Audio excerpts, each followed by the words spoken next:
एक बहुत ही बड़ा और खूबसूरत जंगल था। उस जंगल में सभी पक्षी बहुत ही मिलजुल कर और खुशी से रहते थे। उसी जंगल में एक टुनी नाम की चिड़िया पेड़ पर अपना घोंसला बनाकर रहती थी। बहुत ही नेक और परोपकारी थी, लेकिन टुनी हमेशा बहुत दुखी रहती क्योंकि उसके कोई बच्चे नहीं थे।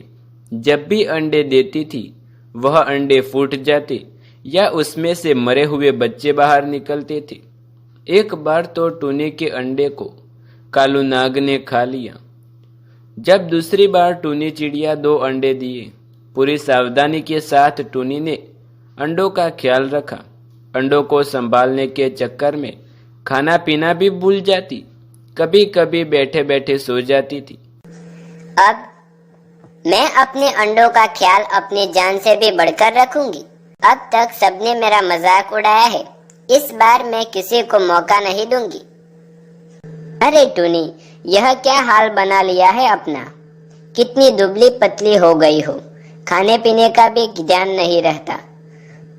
ऐसा ही रहा तो बीमार पड़ जाओगी। अपने बच्चों की परवरिश कैसे करोगी? क्या करूं कोयल बहन, मेरी आशा कई बार चकनाचूर हो चुकी है।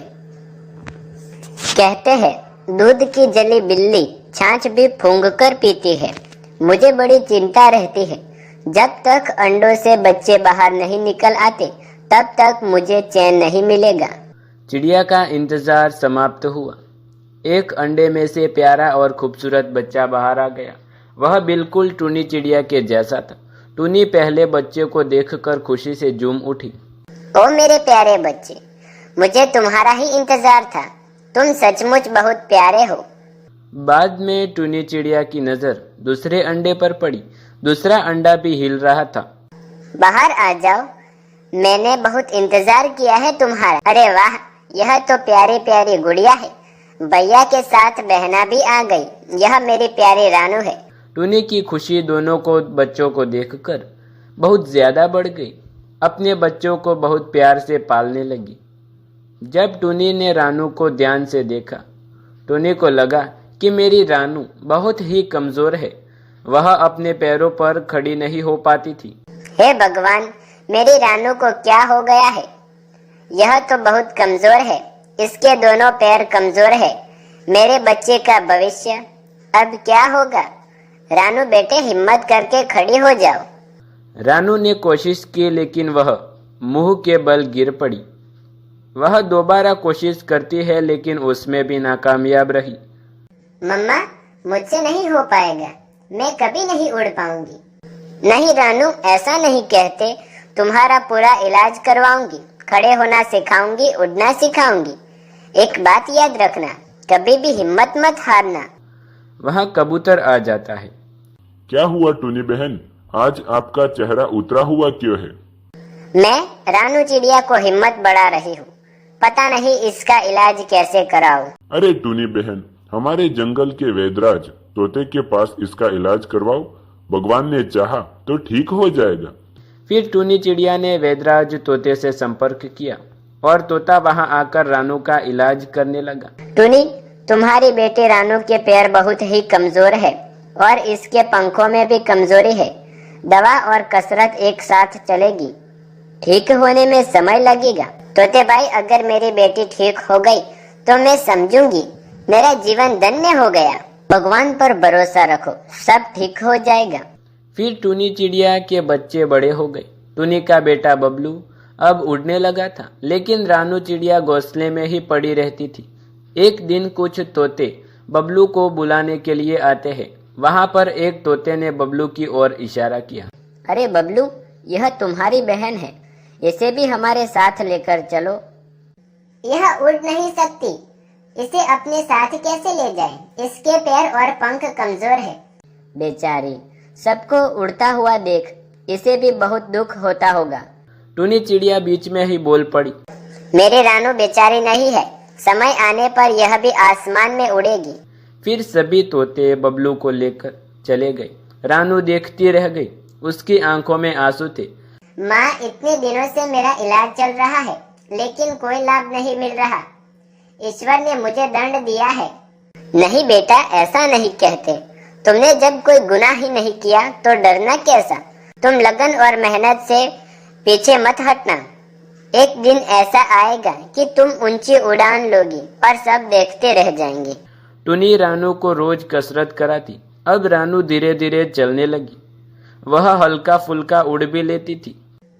अरे वाह रानू, ऐसे ही मेहनत करते रहो। एक दिन दौड़ोगी भी और आसमान में उड़ोगी भी। भैया, मुझे जितना अपने आप पर विश्वास नहीं, उतना आप और माँ मुझ पर करते हैं।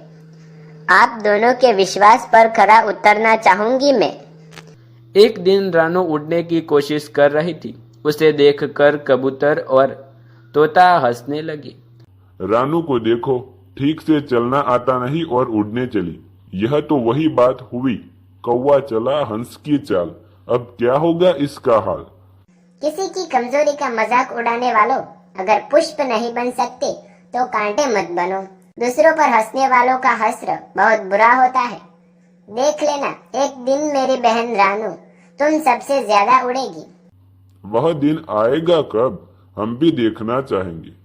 इतना घमंड अच्छा नहीं।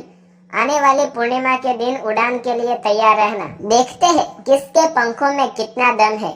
ठीक है, बहन के साथ तुम भी मैदान में आ जाना। हम भी देखेंगे तुम में कितना पानी है। भैया, तुमने बाजी तो लगा ली, लेकिन क्या मैं इतना उड़ पाऊंगी?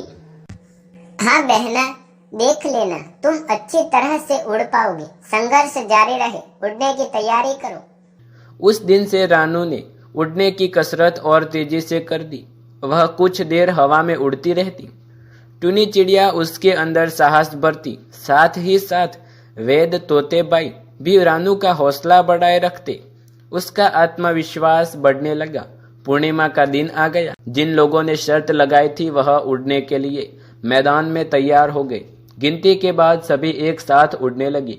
बबलू ने भी तेज उड़ान भरी और सबसे आगे उड़ने लगा, लेकिन रानू पीछे छूट गई। बबलू बहुत ही तेज उड़ रहा था। उसके पीछे तोता और कबूतर बबलू को पछाड़ने के लिए पीछे उड़ रहे थे। रानू मेरी बहन, तेजी से आगे आओ। इन सब को अपनी उड़ान दिखाओ। भैया, मुझसे नहीं हो रहा, मुझे माफ कर देना। मैं नीचे उतर रही हूँ। नहीं मेरी बहना, नीचे मत उतरना। हम किसी से कम नहीं, अपने ताकत को पहचानो। मेरी प्यारी बहना, आज तुम्हें देखकर मुझे बहुत खुशी मिल रही है। मेरी बहना जीत गई, मेरी बहना जीत गई।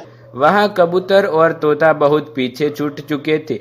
रेस खत्म हो गई और सभी रानू की तरफ देखकर खुश हो गए। रानू की तारीफ करने लगे। माँ टूनी खुशी से झूम जा रही थी।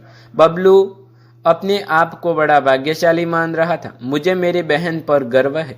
आज उसने असंभव को संभव करके दिखा दिया। रानू का मजाक उड़ाने वाले तोता और कबूतर सर नीचे झुकाए थे। रानू ने लगातार मेहनत और लगन से यह बाजी जीत ली। इसलिए कहते हैं, कोशिश करने वालों की कभी हार नहीं होती।